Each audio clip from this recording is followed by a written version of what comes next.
ब्रह्मा जी के पुत्र सनकादिक मुनि पहले ज्ञान मार्गी थे, निराकार ब्रह्म के उपासक थे।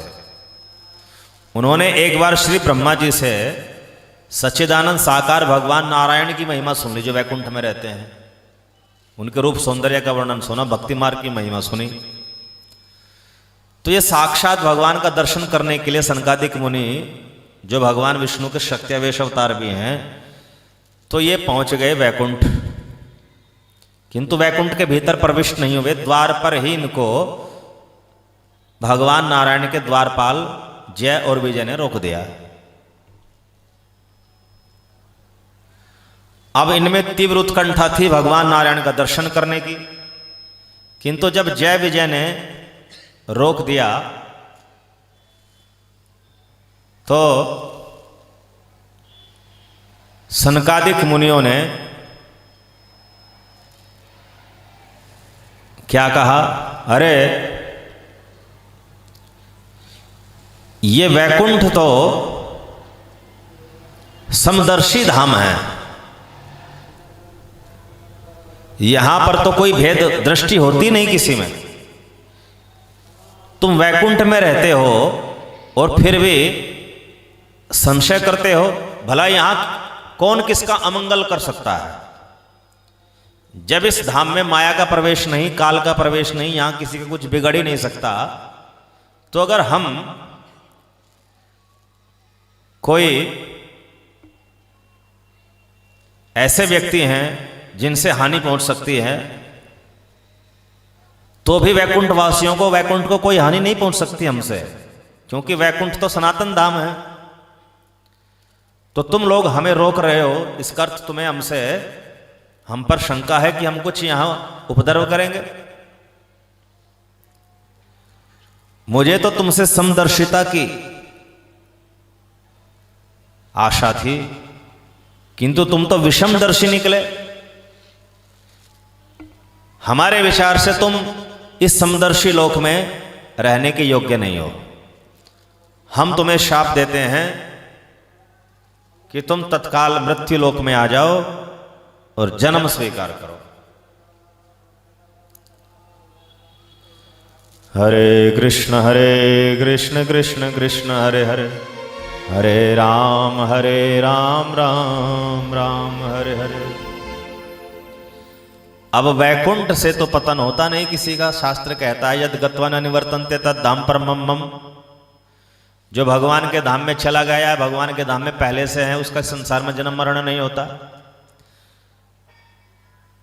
तो जय विजय भगवान के पार्षद थे, उनके ऊपर शाप कैसे काम कर गया? वो शाप निष्फल हो जाना चाहिए था। वास्तव में जय विजय को जो शाप मिला, ये भगवान नारायण की इच्छा से मिला। भगवान नारायण में वीर रस के आस्वादन की लालसा जागृत हुई। भक्ति के 12 रस होते हैं, तो भगवान तो सब रसों का आस्वादन करते हैं। तो वीर रस का आस्वादन करना चाहते थे। तो वीर रस का आस्वादन करने के लिए तो अपना पराक्रम दिखाना पड़ेगा। अब वैकुंठ में पराक्रम किसको दिखाए? वहां तो कोई प्रतिपक्ष है नहीं, विरोधी है नहीं। तो ब्रह्मांड में पराक्रम दिखाए। अब किसके ऊपर दिखाएं? अब जो सबसे शक्तिशाली देवता हैं वो तो भक्त हैं भगवान के, तो भगवान के साथ क्यों लड़ेंगे? क्यों मलयुद्ध करेंगे? क्यों विरोध भाव करेंगे? तो भगवान ने सोचा कि ये जो जय विजय है ये बड़े शक्तिशाली है। यदि इन्हीं को कुछ समय के लिए विरोधी के रूप में उतार दिया जाए और योग माया द्वारा इनको सब भुलवा दिया जाए कि तुम मेरे भक्त हो, तो ये फिर मेरे साथ प्रबल रूप से शत्रुता करेंगे। और इन प्रबल शत्रुओं को के साथ युद्ध करने में मुझे वीर रस की अनुभूति होगी। हरे कृष्ण कृष्ण कृष्ण हरे हरे, हरे राम राम राम हरे हरे। तो भगवान की प्रेरणा से ही इन जय विजय ने शाप पाया सनकादिक मुनियों से। तो सनकादिक मुनियों को प्रेरणा किसने दी? अंतर्यामी परमात्मा भगवान नारायण ने दी। अब जैसे शाप मिला तो भगवान लक्ष्मी सहित आए द्वार पर ही, भीतर नहीं बुलाया सनकादिक मुनियों को, स्वयं द्वार पर आ गए और सनकादिक मुनियों से आदर पूर्वक, विनम्रता पूर्वक अपने द्वारपालों के लिए क्षमा याचना करी भगवान ने, और उनको वहीं द्वार से वापस लौटा दिया। उपदेश किया भगवान ने, द्वार पर ही सनकादिक मुनियों को उपदेश किया। उस उपदेश से वो भक्त बनेंगे, भक्ति मार्ग स्वीकार करके वहीं से वापस चले गए। फिर जय विजय भगवान से क्षमा याचना करने लगे, प्रभु हमसे बड़ी भारी भूल हुई।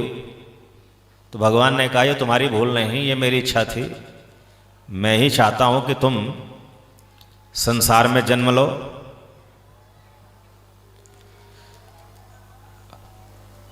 बताओ किस रूप में जन्म स्वीकार करोगे।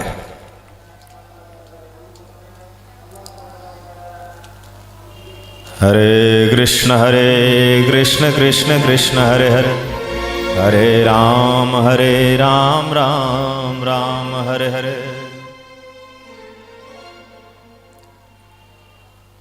तो जय विजय ने कहा प्रभु यदि हम आपके विरोधी बन जाए, शत्रु बन जाए, दैत्य बन जाए, तो शत्रु भाव से आपका चिंतन बहुत अधिक होगा। भक्त बन करके तो हम कुछ और विषय भी चिंतन कर सकते हैं, लेकिन शत्रु भाव से चिंतन अधिक होगा, इसलिए आप हमें दैत्य बना दो। तो भगवान चाहिए ही रहे थे, तो जैसे सनकादिक मुनियों से बुलवा दिया शाप, ऐसे उनके मुंह से इच्छा करवा दी दैत्य बनने की। तो दैत्यों के साथ तो भगवान लड़ेंगे, तभी तो वीर रस का आस्वादन करेंगे। तो भगवान नारायण ने कहा जय विजय चिंता मत करना, मैं स्वयं ही तुम्हारा उद्धार करने के लिए आऊंगा, तुम्हारे साथ युद्ध करके वीर रस का आस्वादन करूंगा और संसार को अपना पराक्रम दिखाऊंगा। अब ये जय विजय इनके पार्षद देह तो रह गई वैकुंठ में ही, उनकी आत्मा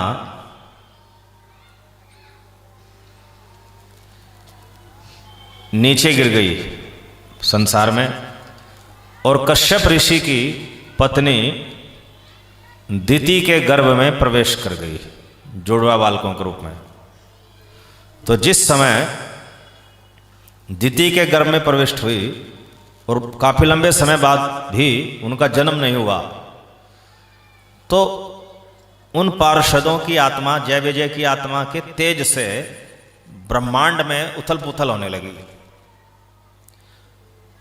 प्राकृतिक घटनाएं जो कर्म में होती थी उनका क्रम बिगड़ गया। तो सभी देवता घबराए और ब्रह्मा जी के पास आए, हे ब्रह्मा जी ये सब उलट पुलट कैसे हो रहा है, ब्रह्मांड में क्या कोई बड़ी दुर्घटना घटने वाली है? तो ब्रह्मा जी ने कहा हाँ बड़ी दुर्घटना घटने वाली है, भगवान के दो पार्षद दैत्य के रूप में जन्म लेने वाले हैं, वो हिरण्याक्ष और हिरण्यकश्यपु के नाम से विख्यात होंगे।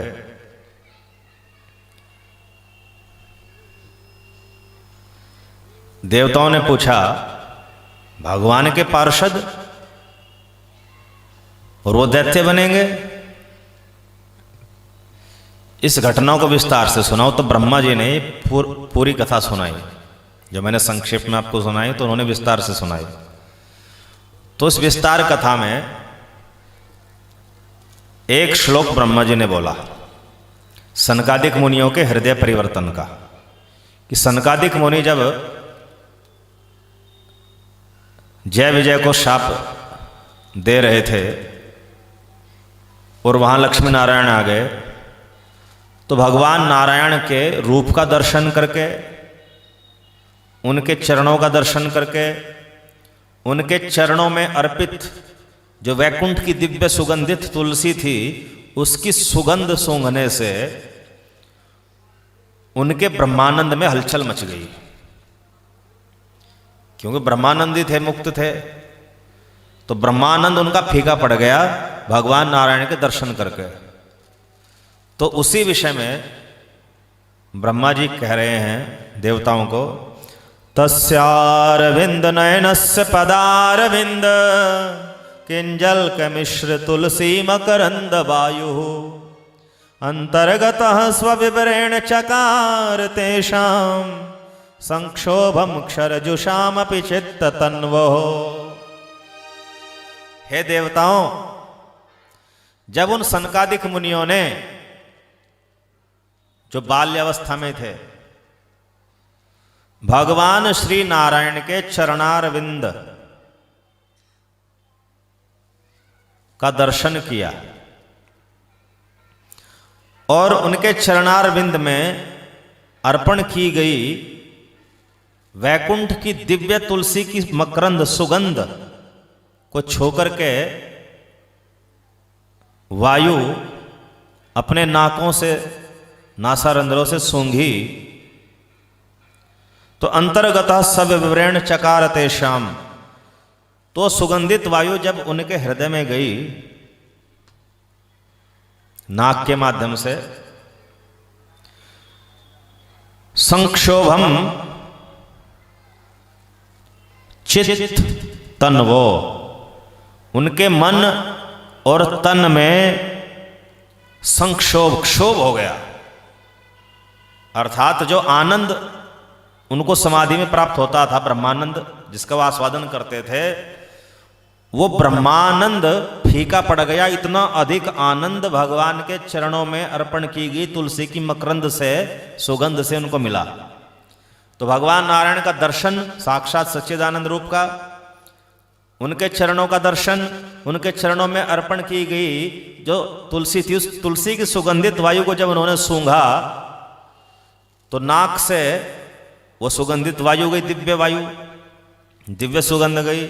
आंखों से भगवान के चरण और स्वरूप का दर्शन किया तो उनके तन में और मन में आनंद का ज्वार फूट पड़ा।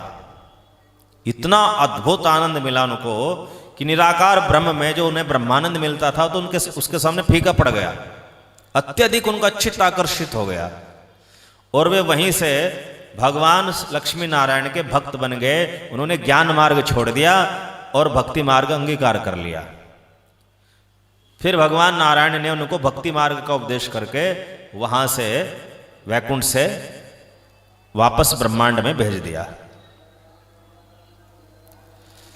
हरे कृष्ण कृष्ण कृष्ण हरे हरे, हरे राम राम राम हरे हरे। तो इस श्लोक के द्वारा ब्रह्मा जी क्या बता रहे हैं कि जो भक्ति मार्ग है वो ज्ञान मार्ग से श्रेष्ठ है। यही कारण है कि ज्ञान मार्ग के सिद्ध पुरुष सनकादिक मुनियों ने ज्ञान मार्ग छोड़ करके भक्ति मार्ग अंगीकार किया। निराकार ब्रह्म की उपासना छोड़ करके, निराकार ब्रह्म का ध्यान चिंतन छोड़ करके सच्चिदानंद साकार ब्रह्म भगवान श्री नारायण का ध्यान किया, उनकी भक्ति करी। तो ज्ञान मार्ग से श्रेष्ठ भक्ति मार्ग है, निराकार ब्रह्म से श्रेष्ठ साकार सच्चिदानंद ब्रह्म है और ब्रह्मानंद से श्रेष्ठ प्रेमानंद है। यही ब्रह्मा जी के शब्दों का तात्पर्य है।